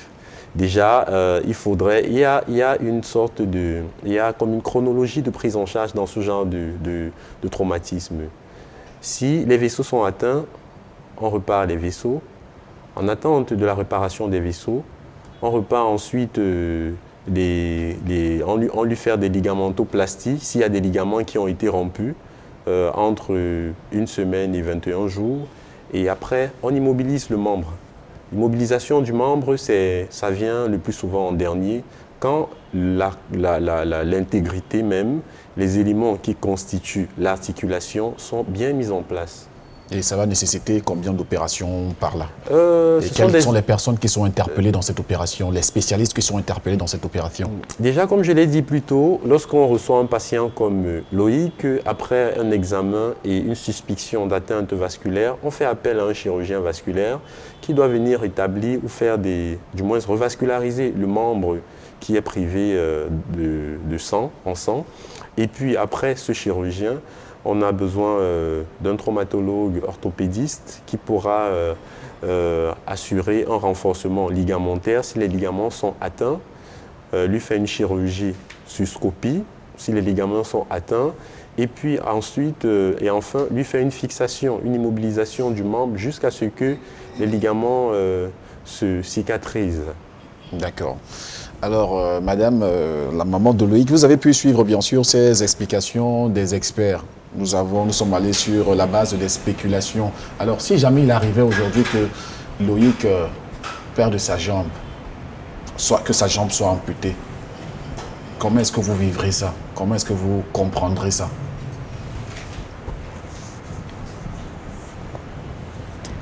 Après tout ce que j'ai pu essayer, je vais juste accepter ça comme ça. Accepter qu'il garde sa vie, mais qu'il perde une partie de lui. Parce que j'en connais plusieurs qui ont un membre de moi-même vif, qui sont pères de famille, mariés et qui vont à leurs occupations. Dites-moi, qu'est-ce que vous avez traversé? J'en connais beaucoup. Qu'est-ce que vous avez traversé pendant cette période, jusqu'ici, avec Loïc? Qu'est-ce que vous avez traversé comme difficulté? Qu'est-ce que vous avez vécu dans votre âme? Et peut-être aussi physiquement? Trop de douleur, trop de douleur. Je peux dire que comme présentement à la maison, j'ai mon dernier fils de 7 ans. Je ne suis plus présente. Ils me voient même rarement. Comme présentement où je suis ici, ils sont seuls à la maison. Et il était déjà habitué que quand il dormait, il faut que je sois là. Quand je ne suis pas là, je ne sais pas. Aujourd'hui, quand je venais à l'émission, je ne leur ai même pas dit que je devais dormir. Donc, je passe par beaucoup de difficultés. Dites-nous, comment est-ce que vous faites pour subvenir aux besoins de votre famille avec ces temps qui courent? D'ailleurs, vous avez arrêté votre activité de vendeuse de beignets de maïs. Par quoi est-ce que comment est-ce que vous faites pour vivre chez vous dans votre maisonnée? Je vis avec quelqu'un. Le père des deux. Oui. C'est lui qui essaie de m'aider avec le peu qu'il a. Mais présentement, ils sont en congé technique. Parce qu'il fait dans les sociétés de bois. Oui, quand les routes sont mauvaises, le bois ne sort plus. Donc présentement même, je suis seule avec les enfants à la maison. Il est en congé technique. Il a dit que c'est mieux qu'il aille au village s'occuper de la petite plantation que nous avons là-bas et tout. Donc, je fais avec le peu qu'il me donne, j'essaie de diviser les deux maisons. Je m'occupe de Niala, je m'occupe de le mussoir où il est. Est-ce que vous avez eu des âmes de bonne volonté qui vous ont approché dans le but de vous venir en aide? Beaucoup de gens me sont beaucoup. On dit souvent que quand vous êtes en bonne santé, vous ne connaissez pas peut-être l'importance, mais sur le cas de mon fils, il y a eu je dis beaucoup. Parce que si mes voisines, des soeurs, des cousines, quand j'appelais quelqu'un, même s'il n'avait pas, ils me disaient tiens, les 5 000 ici, même l'argent de bain, même l'argent de transport. Parce que je suis entre Niala au Musfort. Il faut payer le transport tous les jours. Donc beaucoup de gens m'ont aidé. Seul, je n'allais pas arriver jusqu'au bout. Loïc, j'ai partagé quelques instants de ta vie, quelques instants avec toi. Ça a été une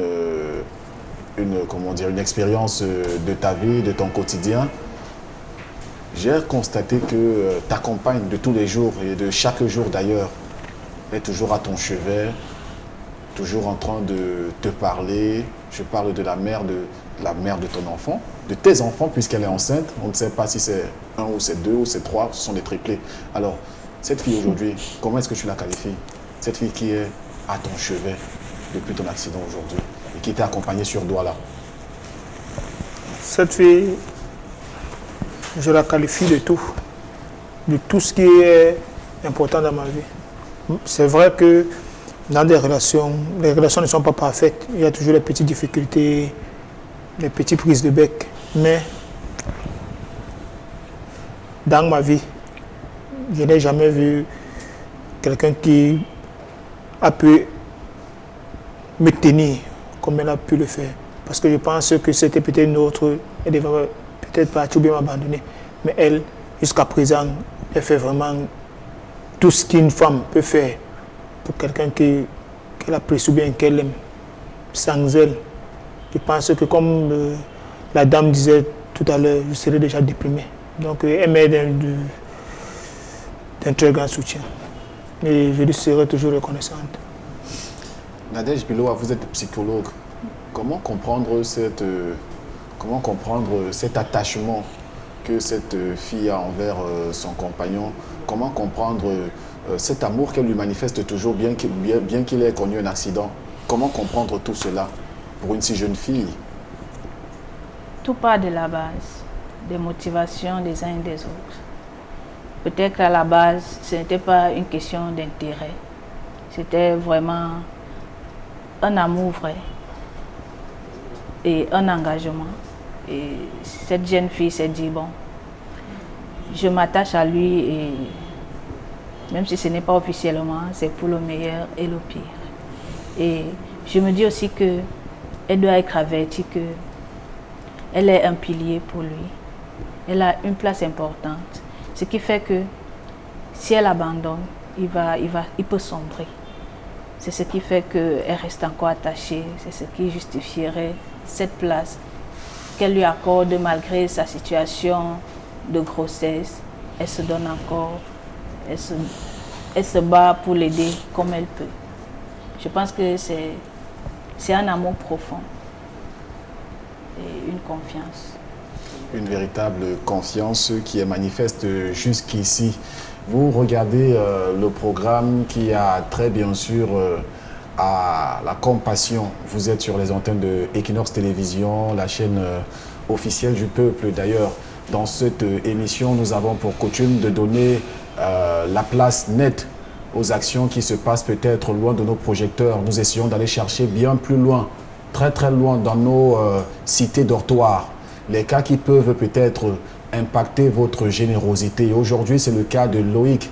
Loïc, ce jeune garçon qui a connu un accident de circulation et aujourd'hui risque de perdre sa jambe gauche en raison bien sûr de cet accident qui lui a valu comment dire, une fracture, non je pense pas une fracture, mais les docteurs en savent bien plus long là-dessus. Alors parlons de docteur Djoukin est toujours avec nous, docteur Djoukin Franc. Est-ce que si ça aurait été une fracture aujourd'hui, ça aurait été bien plus facile pour Loïc de retrouver sa jambe gauche? Peu importe le type de traumatisme dont a subi le genou de Loïc, que ce soit une fracture ou une luxation, toujours est-il qu'il y a eu lésions vasculaires. Et les lésions vasculaires, c'est ça qui ont eu comme conséquence ces suspicions de gangrène.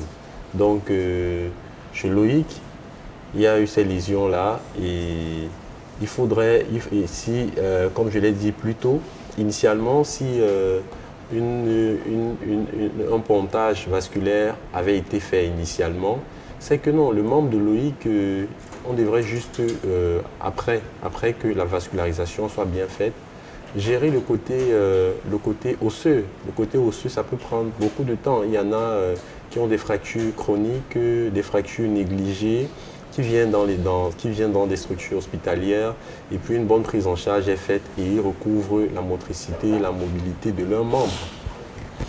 C'est un peu, on ne peut plus clair que ça, docteur. Alors, Loïc, cette fois-ci, face aux caméras d'Equinox Télévision, il y a ces personnes qui te regardent. Tu as certainement un message à porter à leur connaissance afin que ces personnes puissent te venir en aide. Qu'est-ce que tu leur dis concrètement avec tes propres mots? Bonsoir, une fois de plus. Si aujourd'hui je suis devant vous, c'est pour vous supplier de me venir en aide dans la situation que je traverse actuellement. Dans mon état où je suis, je ne parviens plus à rien faire. Je peux dire que je suis plus vivant puisque j'attends tout sur place. Je fais tout sur place. Donc je supplie le monde qui me regarde en ce moment de me venir en aide pour que je puisse retrouver mon membre et réintégrer la société. Pour que je puisse prendre soin de ma famille. Pour que je puisse faire certaines choses pour certaines personnes que je n'avais pas pu faire auparavant. C'est pourquoi je suis ici aujourd'hui. Et je demande vraiment pardon de me venir en aide. Loïc demande bien sûr votre amitié, votre faveur, à lui tendre bien sûr cette perche dont il a tant besoin. C'est un jeune père de 2 enfants aujourd'hui, peut-être plus dans quelques jours. Un père aujourd'hui qui a perdu les forces de pouvoir chercher de quoi manger pour sa famille. Un père qui ne peut pas venir en aide à ses parents. Un père d'ailleurs qui est resté aujourd'hui immobilisé pendant plus de 4 mois. Il demande à ce que vous puissiez comprendre sa situation, que vous puissiez relativiser et être au cœur de sa peau pour vivre ce qu'il subit. Ce sont des douleurs, des pleurs. Quelquefois, c'est le désespoir qui s'empare de lui. Et aujourd'hui, il vous convoque pour sa cause. N'hésitez pas à donner via bien sûr les canaux téléphoniques qui sont au bas du petit écran.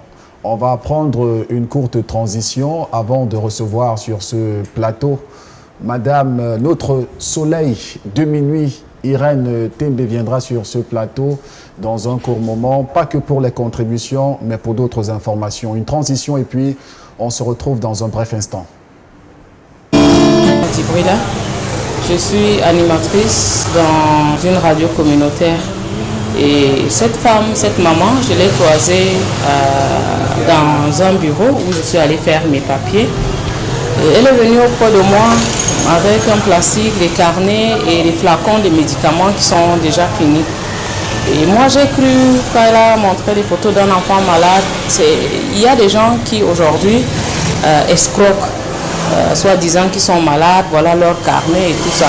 Elle me dit voilà, elle a un enfant malade, voilà la situation de l'enfant. Je lui ai dit ok, l'enfant est où? Elle me dit l'enfant est juste là, vers la pharmacie de Mayo au niveau du quartier Toukouri. Je lui ai dit est-ce que je pourrais aller voir ton enfant? Elle m'a dit ok. J'ai dit comme ça, je vais appeler Bachirou Saleh, quelqu'un avec qui je travaille de temps en temps. La jeune femme menait une petite vie paisible, loin du père de ses enfants. Elle a appris à se débrouiller pour gagner le pari du quotidien, afin de subvenir aux besoins de sa progéniture, jusqu'à cette année 2008, où la maladie a étreint la santé de sa fille.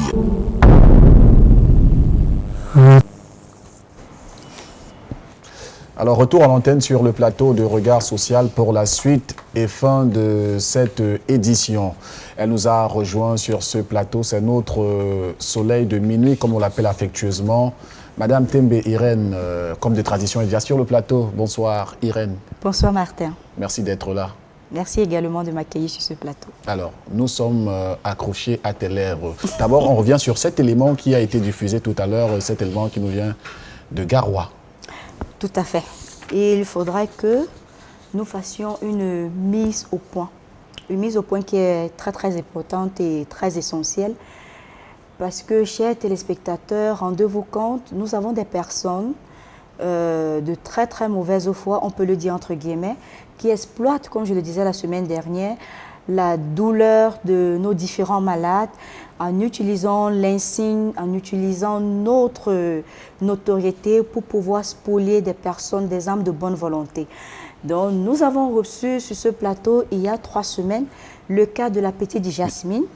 Et vous avez contribué jusqu'à présent un montant de 3 461 500 francs CFA.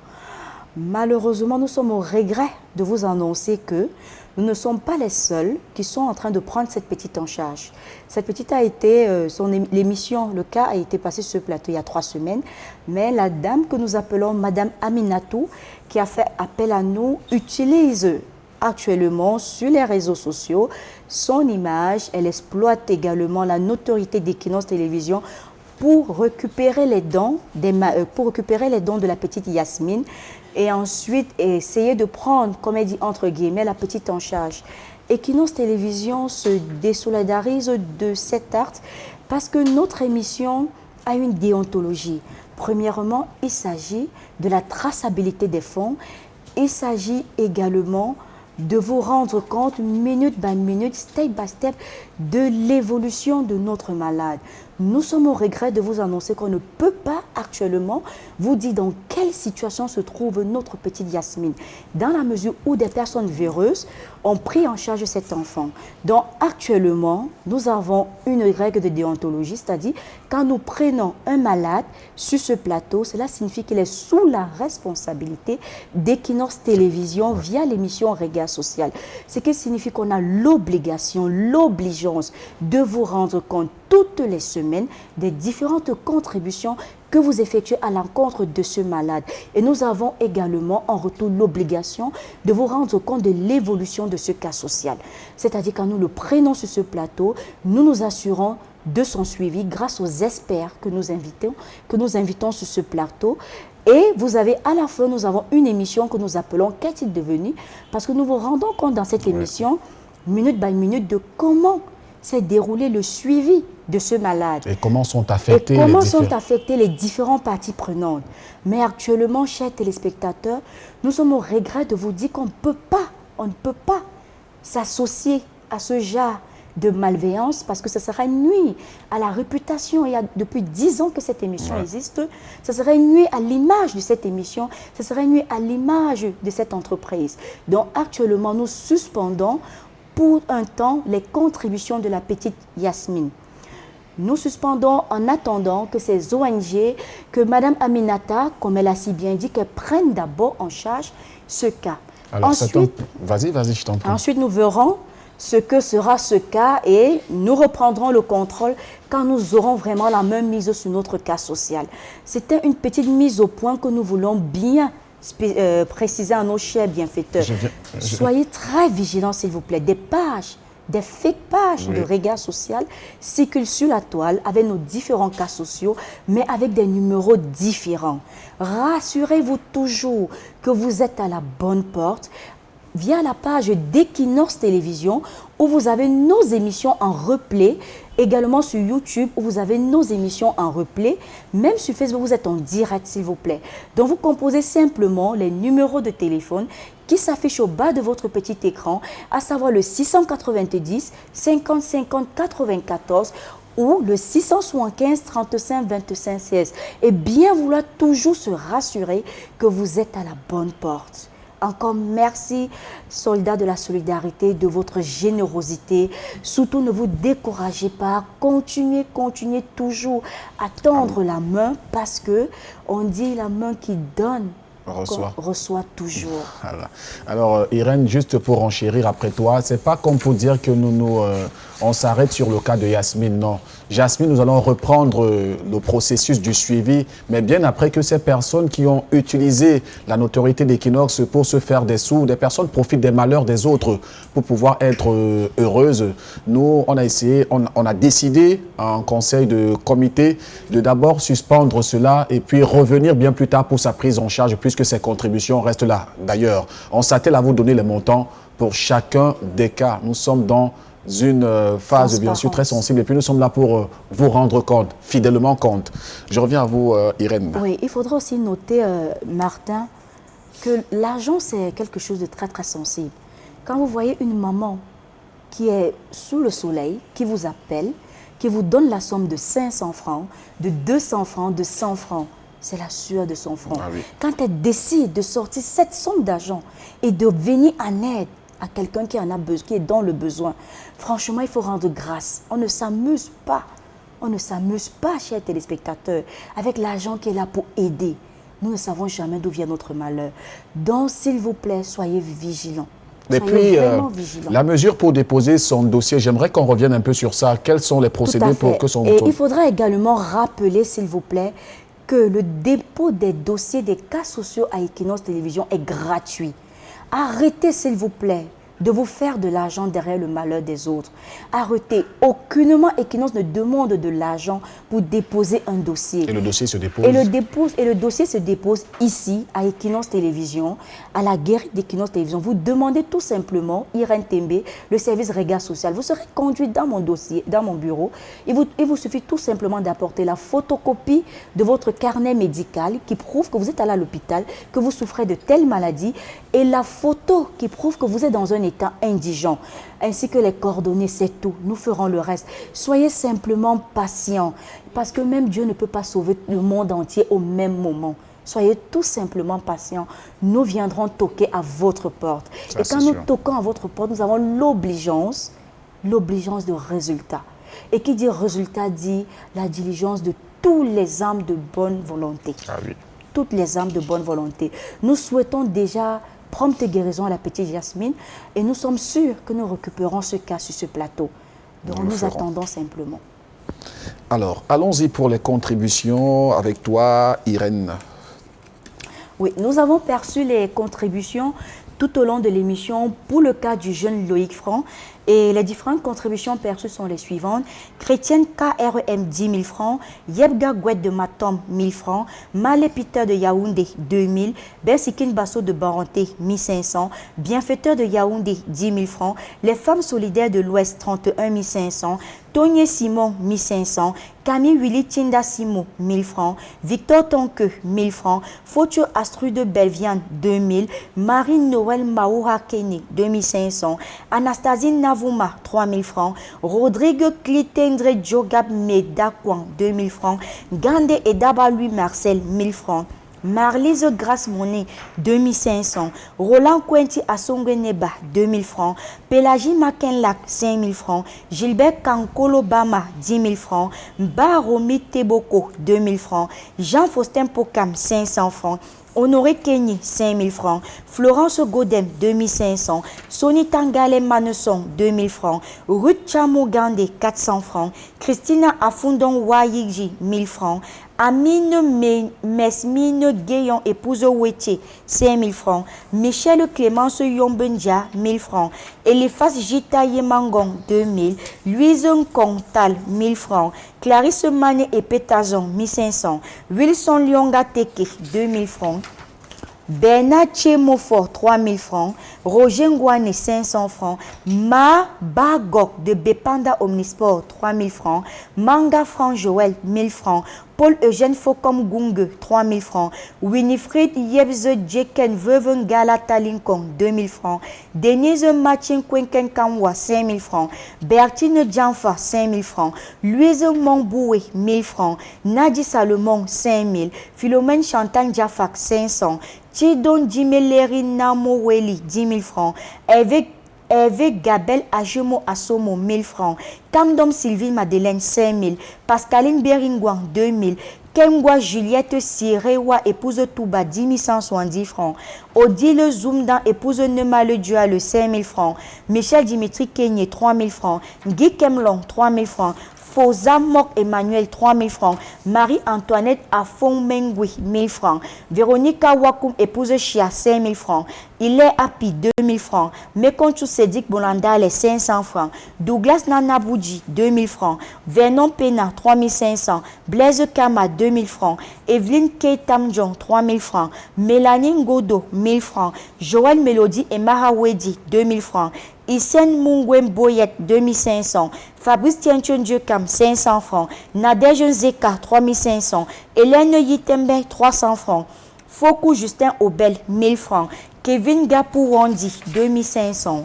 Massou, 5 000 francs. Lateux, 20 000 francs. Demangan, 2500. Santé et Sport, 1000 francs. Clément Merlin Nakongelio, 2 000 francs. Clutel Gaël Kouadisati, 2 000 francs. Sexy Canavaro Lamour, depuis Dakar, 500 francs.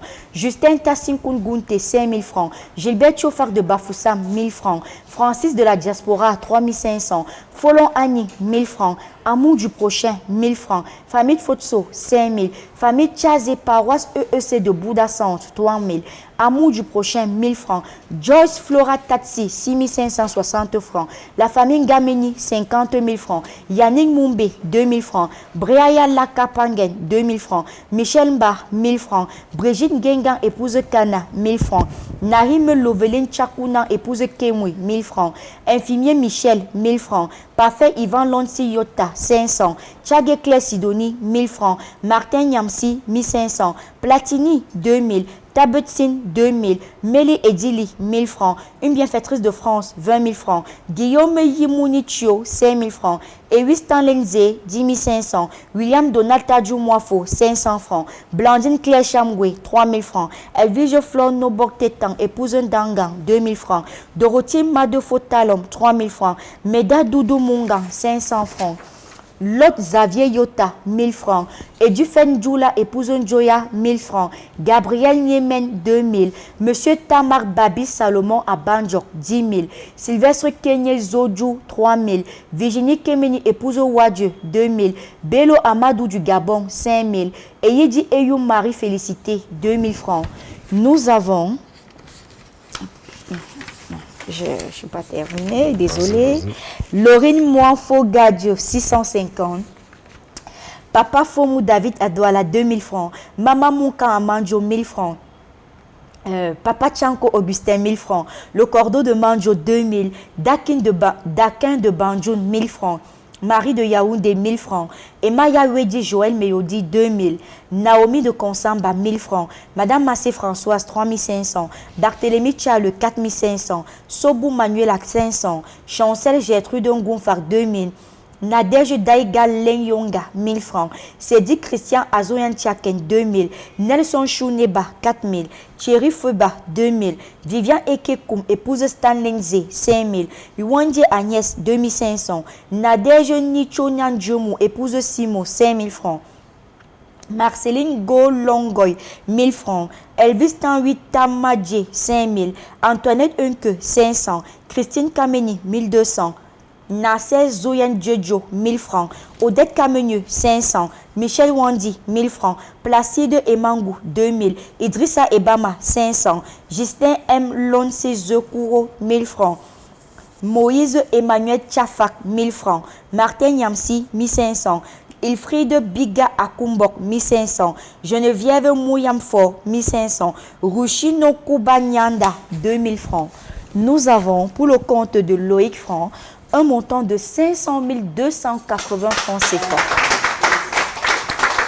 500 280 francs CFA. Il faut rappeler que les contributions continuent de pleuvoir sur mes différents téléphones. Là, c'est uniquement ce que j'ai perçu pendant 1h30 minutes. Nous disons déjà merci à ces chers bienfaiteurs qui ont mis la machine de la solidarité en marche, qui ont répondu au cri de cœur de la maman de Loïc sur ce plateau, au cri de cœur de Loïc, au cri de cœur de sa fiancée. Encore merci. Continuez à contribuer, âme de bonne volonté, parce qu'il en a vraiment besoin. La route est tellement longue qu'il va falloir franchement que nous nous serrons les coudes. Et pour nous aider à nous serrer les coudes, tu es toujours là pour nous rendre compte de tout ce qui se passe dans les caisses et surtout dans la version financière de ce programme. Autre chose peut-être, Irène, avant de se quitter? Oui, avant de se quitter, nous allons faire un petit tour du côté de bébé, le bébé Abdourahmane. Abdourahmane, oui. Oui, notre cas social de la semaine dernière, qui est passé sur ce plateau, qui avait une plaie dans le dos. Je ne sais pas si la régie peut nous aider à nous retrouver sur cet élément du bébé Abdourahmane, oui. Âgé de 46 semaines, dont les parents étaient belges, si je ne me trompe. On parlait bien sûr d'une excroissance que a connue le bébé Abdourahmane. Bébé Abdourahmane, on viendra aux nouvelles de bébé Abdourahmane. Oui, le bébé Abdourahmane que vous êtes en train de regarder actuellement sur les images. Chers téléspectateurs, c'est vraiment une triste nouvelle que j'ai à vous annoncer ce soir. Malheureusement, ce petit bout de chou n'a pas pu tenir, n'a pas pu répondre favorablement à toutes les contributions que vous avez bien voulu reverser à son encontre. Ce petit bout de chou que vous regardez à l'écran qui criait de tout son corps, de douleur et tout, il s'est éteint hier dans l'après-midi. Abdourahmane a rendu l'âme. C'est vraiment avec une très grande tristesse que nous annonçons cette information très triste. Et nous déjà, nous adressons au nom d'Equinox Télévision et de l'équipe de Regard Social à ses parents toutes nos sincères condoléances, à la famille de la solidarité et à la famille de la solidarité également. Nous adressons nos sincères condoléances, mais qu'à cela ne tienne, nous vous annonçons déjà le montant des contributions. Vous avez contribué un montant d'1 097 500 francs CFA. Et malheureusement, ce cas n'a pas pu retrouver la santé. N'a pas pu retrouver la santé. Je reviendrai la semaine prochaine sur la lecture des contributions de ce cas.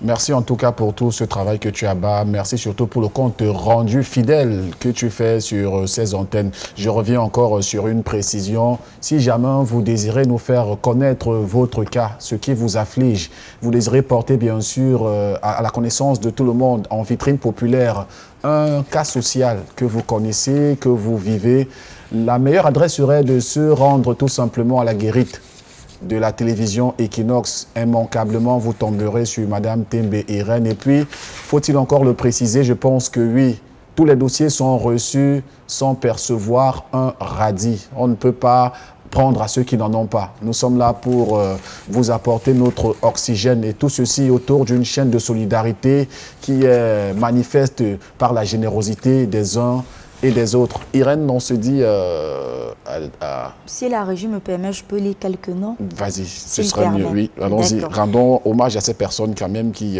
manifestent leur générosité. D'accord. Nous avons Gérard Noël Zodieu, 1500.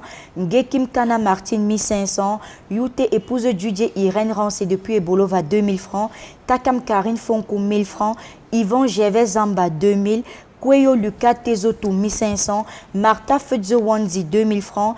Consti Ganchou Mawet, 2000 francs. Isen Mougbe Boye, 1300. Nigapu Kito Frédéric, 3000 francs. Divine et Woulins de l'école de Bonamoussongo, 500 francs.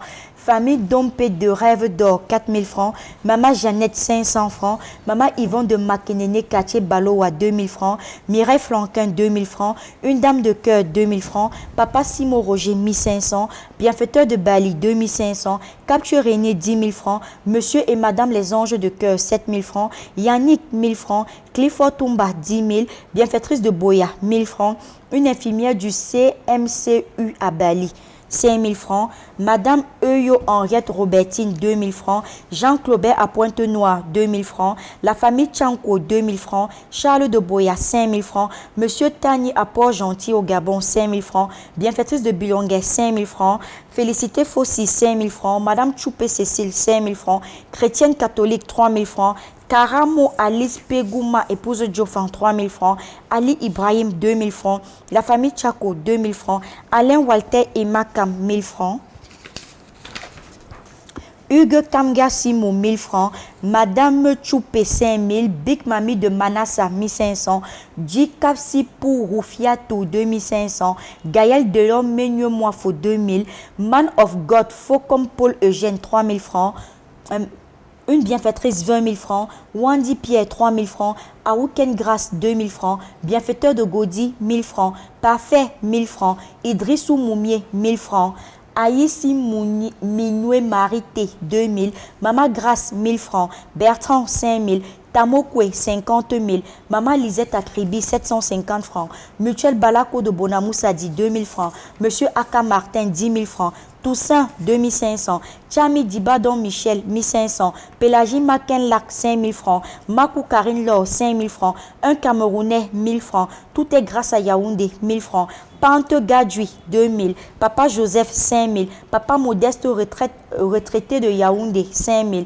Tala Modeste, 5 000. Marcelin Kameni, 1000 francs. Tanier de Littoral, 2 000. Jules, 1000 francs. Une chrétienne de Bafoussam, 5 000. Madame Florence Assonga Fak, 1500. Caroline de Yaoundé, 1000 francs. Marcine Wabo de Konsamba, 2 000. Stéphanie Yousse, 25 350 francs. Anonyme de Yaoundé, 5 000 francs. Guy Bertrand Tanque, 3 000 francs. Bienfaitrice de Bafoussam, 1000 francs. Anonyme, 2500. Oncle, 1500. Géraldine Irène Nyanda, 1000 francs. Madame Atier, 350. Ngondi Francis depuis Bafan, 2500. Maman Alima de l'Omnisport, 5 000 francs. Nembo Théodore, 10 000 francs. Maman Mani de Canaan de Nudedo, 5 000. Yobi Collins, 10 000. Maman Juliette, 2 000. To God be de Glory de Bonamoussadi, 20 000. Bienfaitrice de PK11, 2 000. Famille Mouné Fromboya, 15 000. Monsieur Djampou, 5 000. Kouamoula, 1000 francs. Anonyme, 2500. Église de Maison PK10 Abassa, 10 000. Une famille bienfaitrice de Déa, 50 000. Madame Gollet Marie, 2500. SKR de Bonamoussadi, 4 000 francs. Jacob, 5 000. Bienfaiteur, 2 000. Partenaire de Jésus Ayassa, 5 000. Un inconnu, 15 000. Madame Kenye Jacqueline, 5 000. Rosine Noël Amenoum, épouse Adiembe, 3 000. Thérèse Ngoufo, 1000 francs. Sylvain Ségué, 5 000. Odile Bakocha Doudou, 1000 francs. Rodrigue Tchédje, 2 000. Famille Chossi, 2 000. Boris Mostel Fopa Yemeli, 1000 francs. Maman Esther de Bafoussam, 1000 francs. Yemeli Lim Alimbe, 1000 francs. Wambon, 2 000 francs. Omsi Choupé Rostan, 1000 francs. Louise Pascaline Chama 2, 5 000 francs. Famille Dembe, 2500. Famille Dembe, 5 000. Maman Jana Emana, 2500. Alice Zouada, 5 000. Famille Likongo, APK 15, 10 000. La bienfaitrice du gaz de Ndorpassi de Rodeo, 5 000. Gweko Mumbe Clarisse, 50 000. Bienfaiteur de Leboudi, 500. Meuke, 1000 francs. Famille Likongo Basile, 10 000. Flore, 7 000. Pélagie Kamgou, 5 000. Julienne Sinze, 3 000. Une chrétienne, 500. Marlise de Bonabéry, 3 000. Raoul Rostand Simon Mondi, 2 000. Serge William Bandefo, 2 000. Eric Ouete, 3 000. Patience Berry Movo, 5 000. Karine Lofmakou, 5 000. Monique Georgina Nia Bengen Gondi, 2 000. Denise Moudofon, 500 francs. Merci Irène Tembe. Je sais que tu as pour tradition de rendre fidèlement tout ce qui te parvient là-bas dans ton bureau. Merci encore Irène. Et on se dit certainement la semaine prochaine. S'il plaît, Dieu. Merci et bonne soirée à toi. On ne serait aussi sorti sans dire merci à la diaspora. Oui, bien sûr. Merci à la diaspora du côté de la France, la Belgique, l'Allemagne, du Canada, des États-Unis, surtout de l'Afrique centrale, du Gabon, de la République centrafricaine, du Tchad, du Congo Brazzaville et également du Niger. Encore merci, chers bienfaiteurs, pour votre élan de générosité. Continuez parce que nul n'a le droit d'être heureux tout seul. Et qui dit merci en redemande. On va sortir avec une petite question, Nadège Biloa. Vous êtes psychologue, je précise. Lorsqu'on traverse un choc physique ou émotionnel, qu'est-ce qui est conseillé à adopter comme attitude ou comportement? Avec ce conseil, on sortira de l'émission. La bonne hygiène mentale est nécessaire. C'est-à-dire concrètement, de quoi est-ce qu'il s'agit? Bien dormir, donc se reposer, se détendre. Se détendre ne consiste pas seulement à sortir. Il peut s'agir des blagues qu'on peut nous raconter.